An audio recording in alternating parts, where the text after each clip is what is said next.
Buenos días, muchas gracias por la invitación. Disculpa por mi español, en primer lugar. En Brasil, ustedes saben, hablamos portugués. Entonces, muchas veces portugués es muy parecido al español, muchas veces voy a hablar algún portuñol. Pero con buena voluntad creo que van a comprender todo. Agradezco principalmente a Janire, Miquel y a todos los organizadores que permitieron estar aquí, y un saludo a Julie y Antonio, mis compañeros. Bueno, vamos a hablar del sistema de la deuda y de la importancia de una auditoría ciudadana. Como ustedes saben, principalmente a partir de esta gran crisis de 2008, la deuda es un gran problema en todo el mundo y no hay muchos que hablan del problema de manera clara, que toda la ciudadanía pueda comprender. Hablan de una manera muy técnica. Esto no es un acaso, esto es de propósito, para que la gente se sienta que esto es solo para autoridades, para especialistas, y no es así. La tarea de auditoría ciudadana es exactamente aproximar el tema, porque este modelo só va a cambiar, creemos, cuando toda la gente comprender y actuar efectivamente en esto. Entonces, yo voy a hablar un poco de la auditoría ciudadana, de los hallazgos en Ecuador, para inspirar otras iniciativas, principalmente aquí en Europa, ante esta crisis que aún está ahí. Bueno, empezando creo que estoy un poco del panorama global de financiarización y crisis, para un poco localizar el tema de la auditoría en este panorama. Todos sabemos que estamos en una crisis, y esta crisis no es solo financiera, sino social, ambiental, alimentar. Todo esto una verdadera crisis de valores en estos tiempos que vivimos. Vamos a hablar principalmente del aspecto financiero, porque la arquitectura financiera que está ahí ahora está caracterizada por una creatividad contable, creatividad de producción de papeles financieros, de operaciones, que genera continuamente crisis, una crisis después de otra, promoviendo una continuada también explotación de recursos, formando verdadeiros monopólios privados, localizados en grandes corporaciones financieras y empresas transnacionales. Y esta arquitectura siempre con un enorme daño social, un enorme daño ambiental y costo social. En este panorama de financiarización, la deuda pública tiene un rol muy importante. El capitalismo, en esta fase de capitalismo en que estamos, de financiarización, la deuda pública es el mecanismo de saqueo de recursos.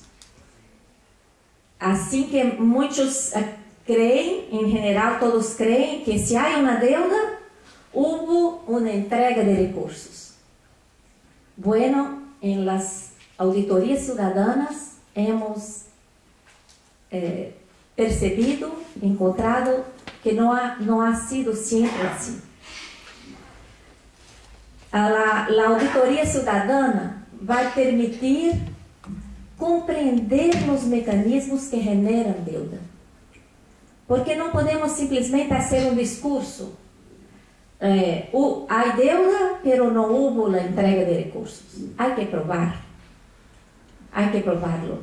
Y la herramienta para probarlo es la auditoría. La auditoría vai permitir entonces comprender los mecanismos que generan deuda en beneficio único del sector financiero. Y la auditoría ciudadana revela la necesidad de avanzar la movilización social. Porque al final, ¿quién está pagando esta deuda? Nosotros. Con los planes de ajuste presupuestario, con los impuestos que pagamos, nosotros pagamos la deuda.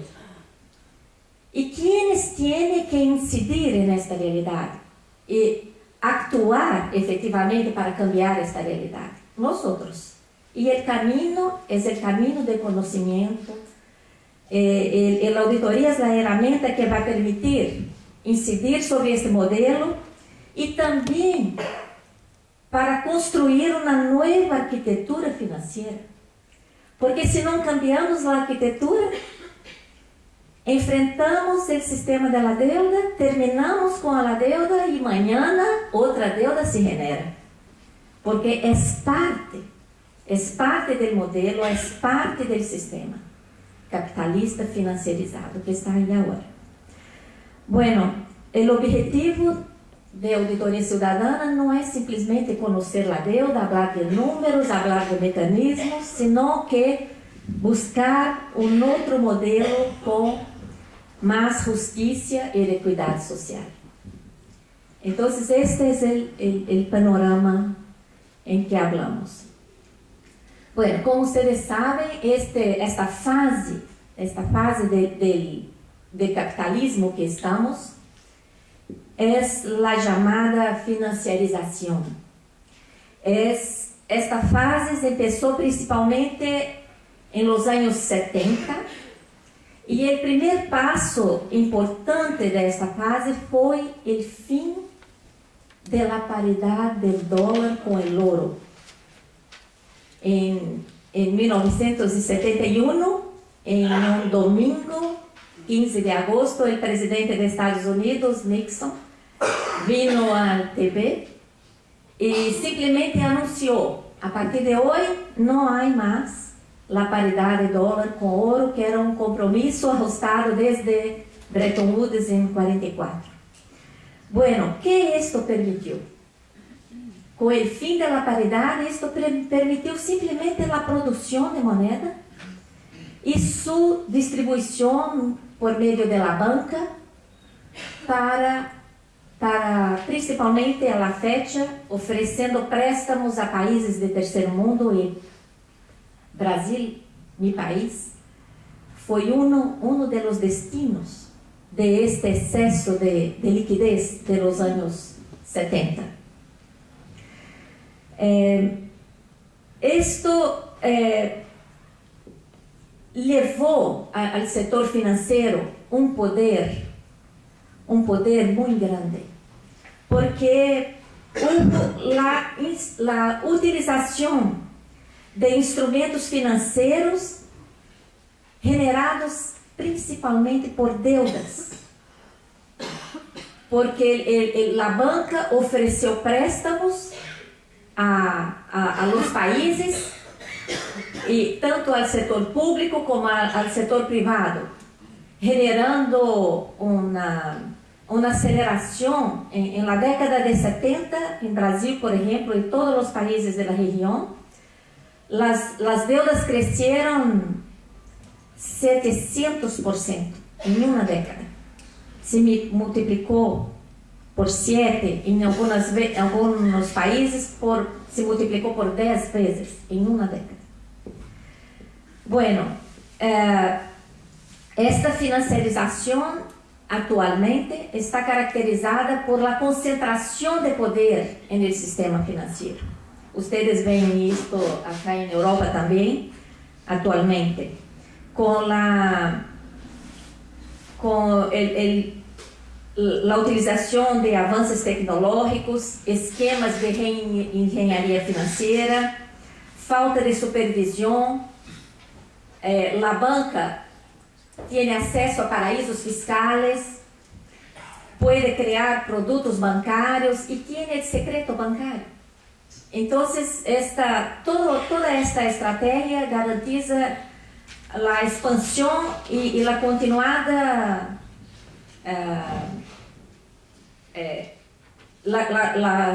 el continuo crecimiento de este poder concentrado en el sector financiero privado. Un trabajo académico de 2011 muy importante ayuda en este debate, porque muchas veces cuando hablamos del poder del sector financiero, muchos dicen, esto es un discurso de radicales, intentan descualificar esta asertiva. Pero este estudio es un estudio de 3 académicos en Alemania y un trabajo muy interesante. Ellos partieron de nada menos que 43.000 mayores negocios del mundo. Mayores negocios en todas las áreas, no solo financiero, pero armas, semillas, petróleo, todas las áreas importantes del mundo. 43.000. El primer hallazgo descubrieron 1 millón de vinculaciones de propiedad entre los 43.000 mayores negocios del mundo. Y siguieron en esto, llegaron a 40% de control de todos estos negocios, estaban en manos de apenas 147. Y esto era el corazón del poder mundial. Siguieron buscando en esta investigación y llegaron a apenas 50 grandes empresas que controlan estos 43.000 mayores negocios del mundo. Y son financieras, son bancos. Y ahí están los principales: Merrill Lynch, Bank of America, el Citigroup, Morgan Stanley y ahí adelante. La mayoría en Estados Unidos, algunos también acá en Europa. Interesante comparar este estudio con un otro dato oficial, inédito, una auditoría hecha por el Departamento de Contabilidad Gubernamental en Estados Unidos respecto a operaciones realizadas por el Fed, el Banco Central de Estados Unidos de Norteamérica, que es controlado por las instituciones privadas. Esta auditoría reveló que el Fed entregó a la banca 16 millones de dólares en el periodo de 2007 a 2010. Y solo el Citigroup recibió 2.500 millones. Esto es un dato, después está aquí el link, esta exposición va a estar ahí para ustedes después visitarem con calma. Y si observamos los nombres de quienes recibió la mayor cantidad de ayuda, son los mismos de la pantalla anterior: el Citigroup, el Morgan Stanley, Merrill Lynch, Bank of America. Entonces, y si mirarmos los bancos que tienen la mayor cantidad de subsidiarias en paraísos fiscales, también llegamos a los mismos nombres: Citigroup, Morgan Stanley, Bank of America y de adelante. Así que está muy claro el poder financiero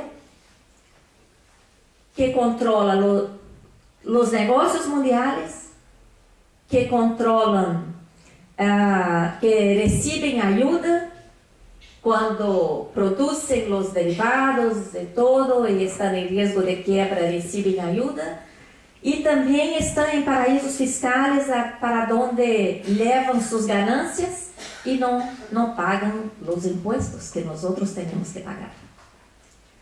Bueno, este poder financeiro concentrado ha provocado prejuízo à sociedade e ha generado deudas. De uma hora para outra, cá em Europa mesmo, os países tomaram a decisão de rescatar a banca e generaram uma quantidade de deuda pública. E agora já está prevista a necessidade de um novo resgate bancário. E o periódico El País, ayer, noticiou que agora o Fundo Monetário já apoia um novo resgate com pago de impostos. Esta notícia foi publicada ayer, não sei se vocês chegaram a ler.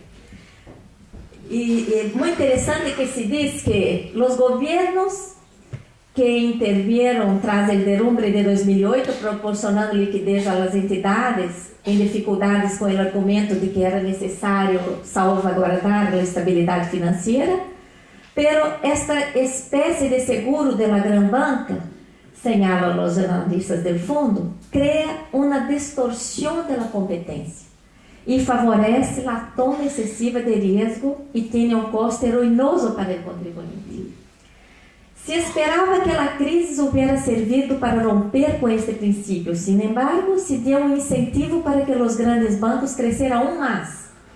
E o respaldo das fusões provocou que o setor bancário se haya concentrado aún mais em muitos países. Bueno, agora la propuesta es crear impuestos para una tasa para resgatar a la banca, que não entrou em uma regulamentação luego de la crisis, ¿no? Bueno, esto simplesmente prueba que este poder sigue crescendo, a regulamentação sigue e a generação de deuda e custo social sigue. Este poder mundial ha sido consolidado por muitos fatores, pero os principais foram a criação do FED, de la maneira em que se criou, a desregulamentação, o fim da paridade que já comentei, dólar-ouro, a atuação dos organismos financeiros internacionais que atuam para proteger os interesses da banca, como esta notícia de ayer, que o Fundo Monetário está apoiando, as agências calificadoras de risco, que calificam a los países e fazem com que seus bônus estejam em uma situação que vai influenciar nas taxas de interesses em estes países, e também a criação do euro e o rol do Banco Central Europeu, que, por exemplo, presta para a banca a interesses mais baixos para depois a banca prestar a los países a interesses mais elevados, ¿no? Bueno, en este panorama de financiarização mundial, a deuda tem um rol muito importante, porque a deuda funciona como um alimento para este sistema, um alimento de recursos públicos para este sistema. Chamamos sistema de la deuda a utilização equivocada do instrumento de endeudamento, porque o instrumento de endeudamento deveria ser um instrumento de financiação de los estados. Deveria ser um instrumento para aportar recursos a los estados. ¿De acuerdo? Deveria ser. Pero chamamos sistema de la deuda la distorsión de este instrumento e sua utilização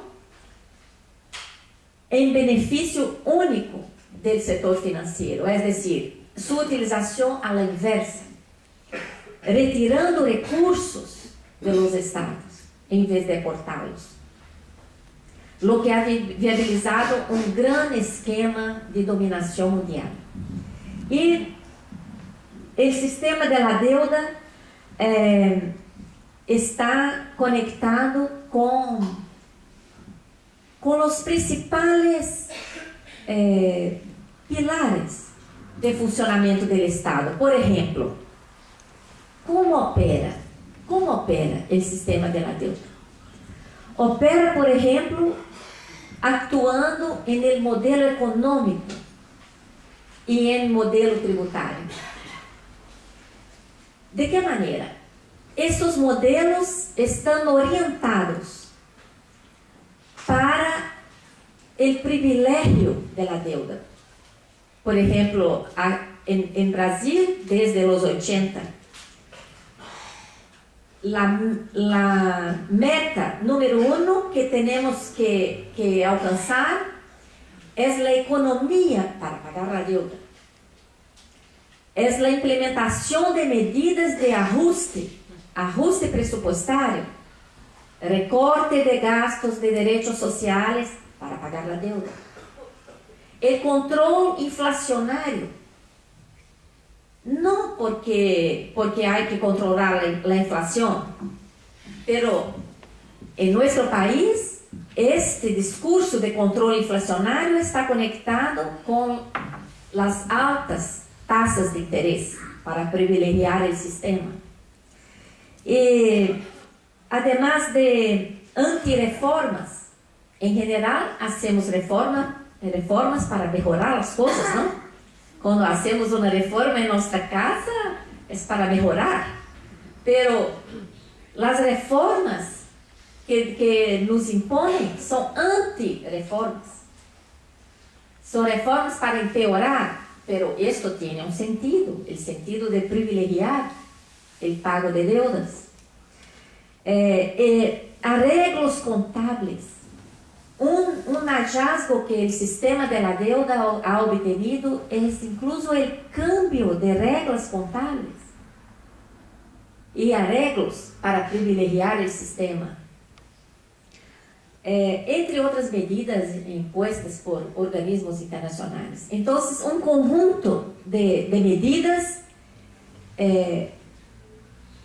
dirigem o modelo econômico e o modelo tributário, de tal maneira, em aspecto tributário, que os trabalhadores e os mais pobres contribuem muito mais que as grandes ganancias que têm os paraísos fiscais para levar suas ganancias e não pagar.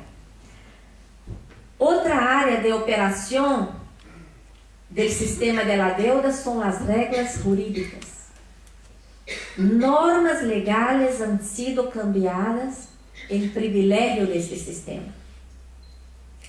E tanto para garantizar o poder do setor financeiro, como para garantizar esta transferência de recursos públicos hacia o setor financeiro privado.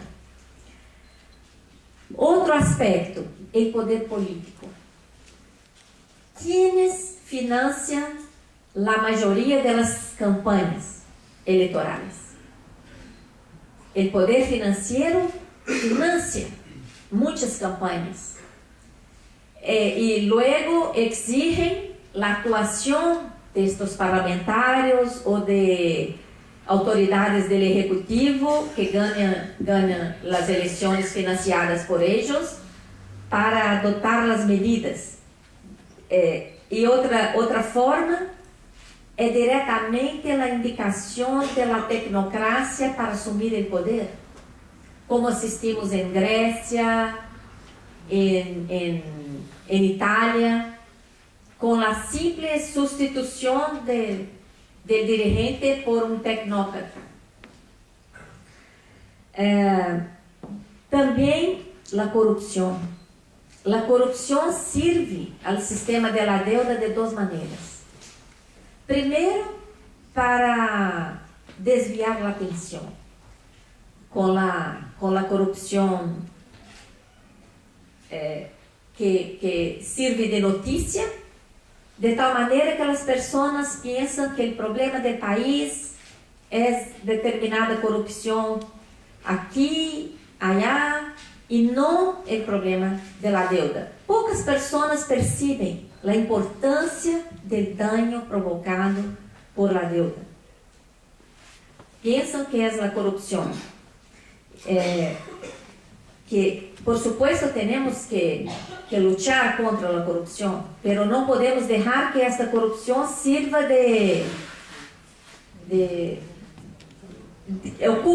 oculte la verdadera corrupción institucionalizada en el modelo. Y por último, los grandes medios de comunicación, que no hablan del tema como debería, y no omiten o traen desinformación, abordan el tema de manera distorsionada. Bueno, todos estes aspectos, econômico e tributário, regras jurídicas, poder político, corrupção, actuação de los grandes meios, todo esto proporciona uma dominação financeira e graves consequências sociais.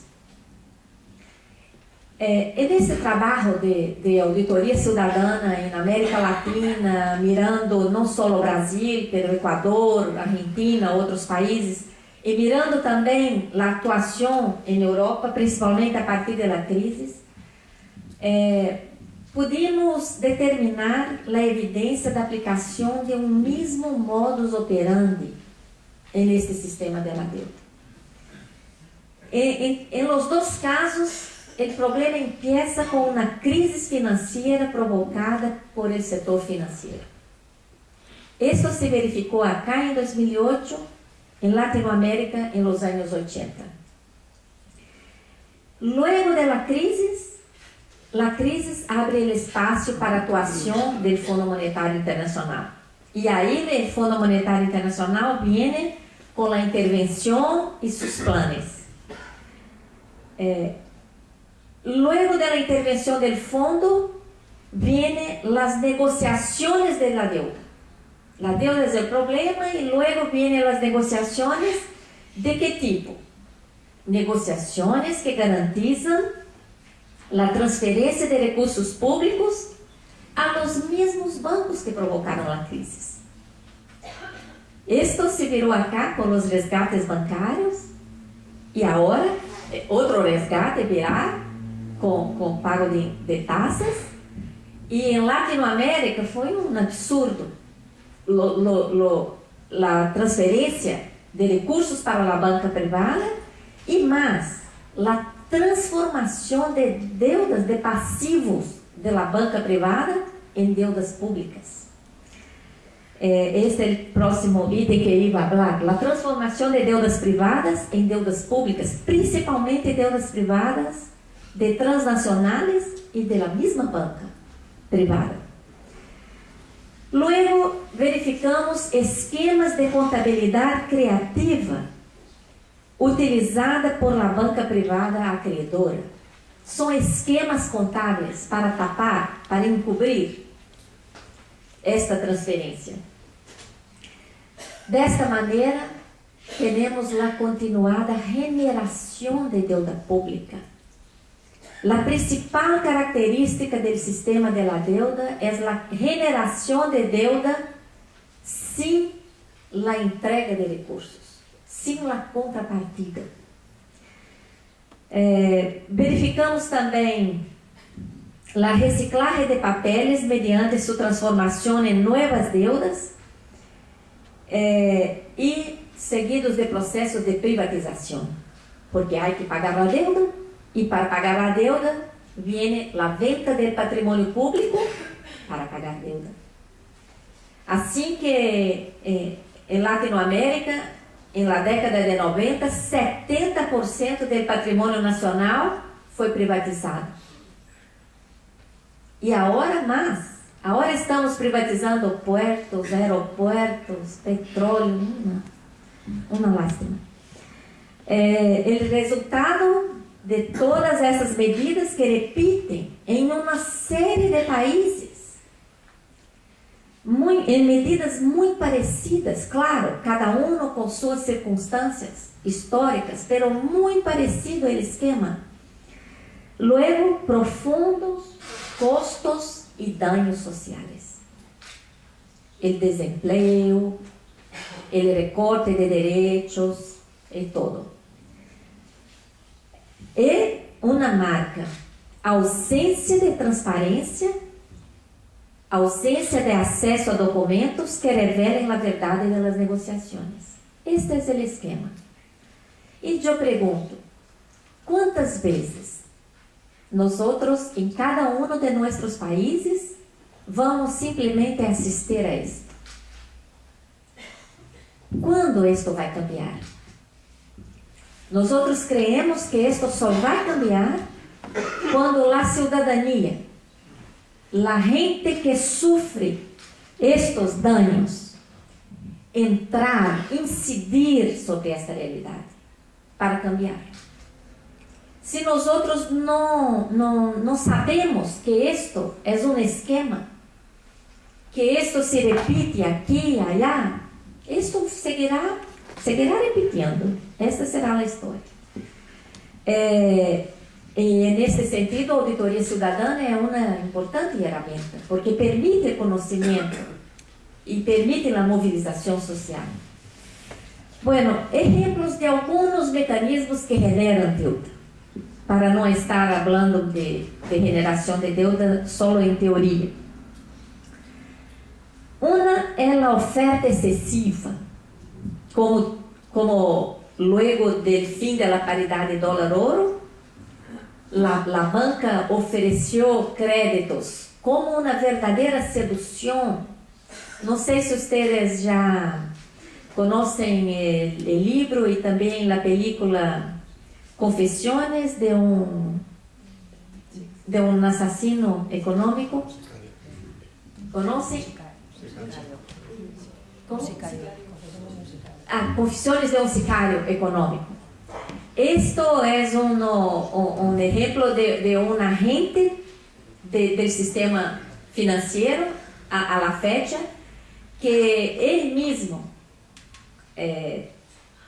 escreveu sobre sua experiência, de como era o processo de sedução para que os países de Latinoamérica tomassem elevados préstamos.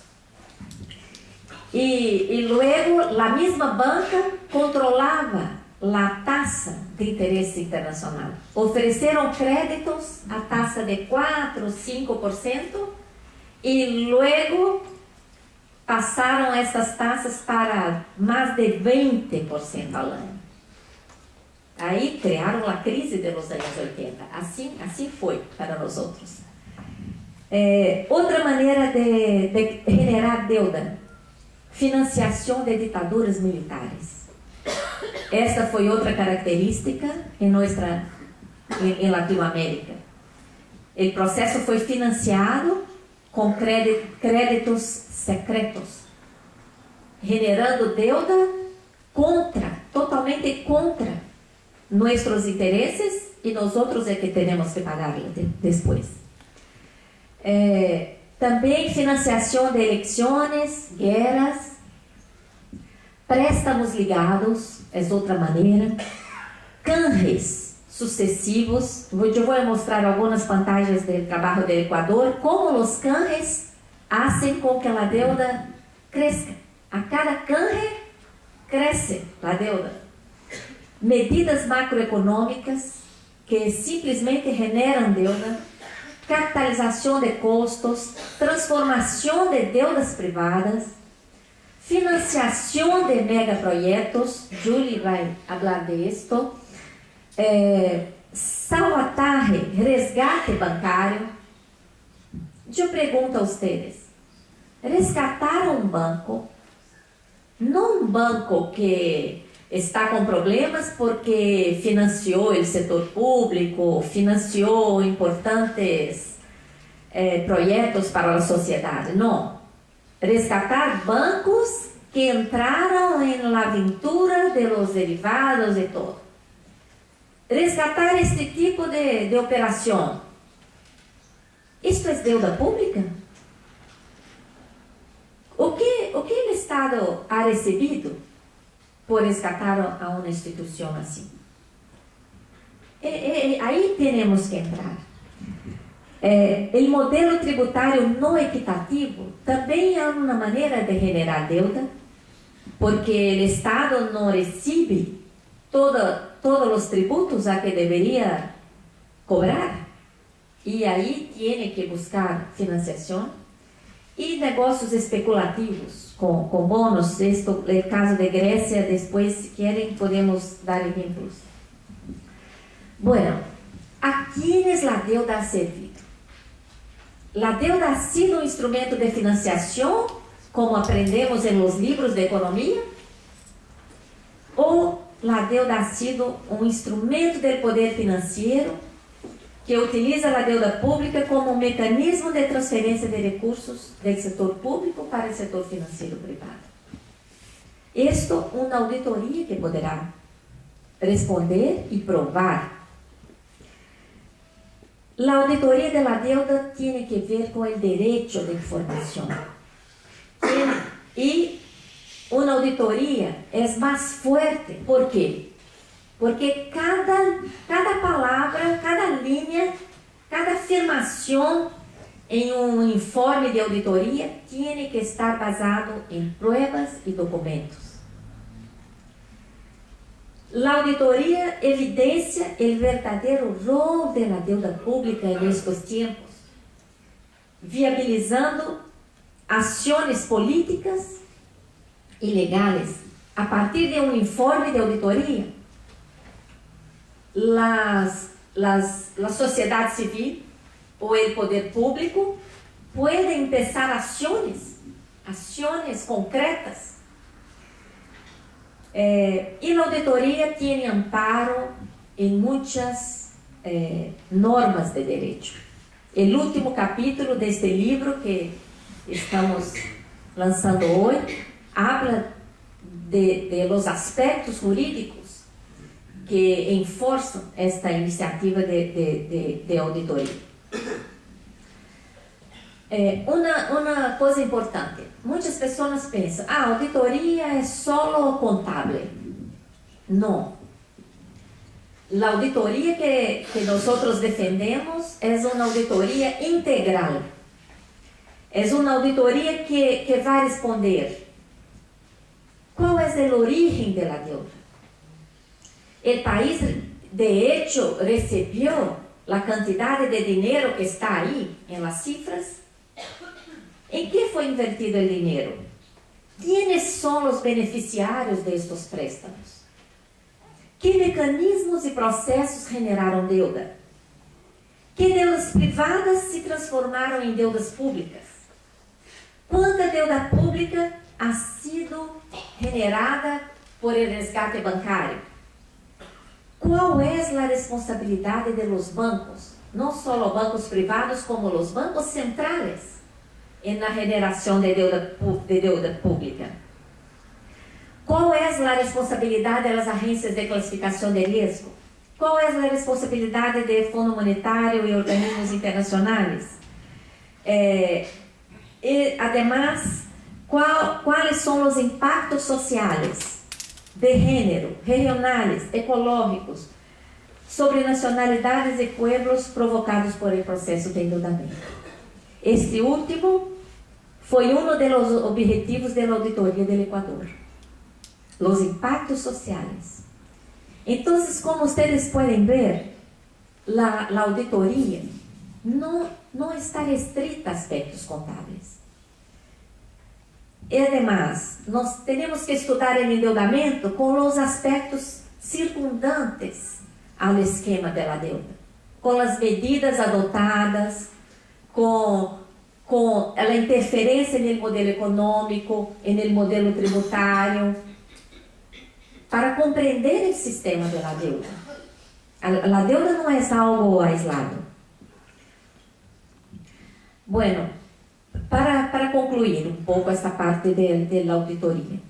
A auditoria é uma ferramenta técnica, sim, é uma ferramenta técnica. Pero nós queremos possibilitar a participação cidadã. E isso é possível. Isso estamos realizando em Brasil. O sucesso da auditoria equatoriana só se verificou por la participação cidadã aí. Não foi um trabalho estritamente técnico. E, de hecho, a auditoria é uma ferramenta para examinar registros, estados de contas, ciclos operativos.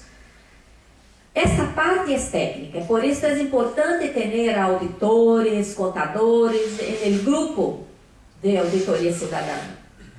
Pero, como falei na pantalla anterior, é importante a presença de pessoas de todas as profissões, para que de hecho a auditoria seja integral. A participação cidadã é fundamental neste processo de auditoria integral.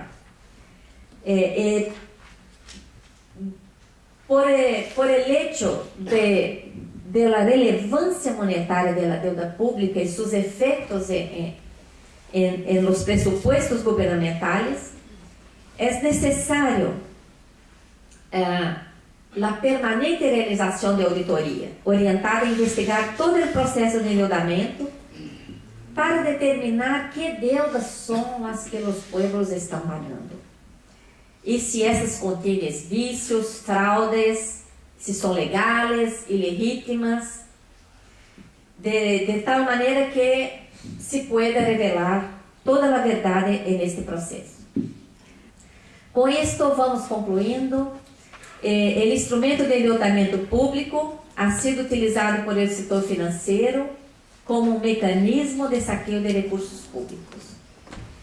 De tal maneira que a gestão e as políticas de los estados han sido orientadas por interesses privados. Nuestras naciones estão submissas a los mercados.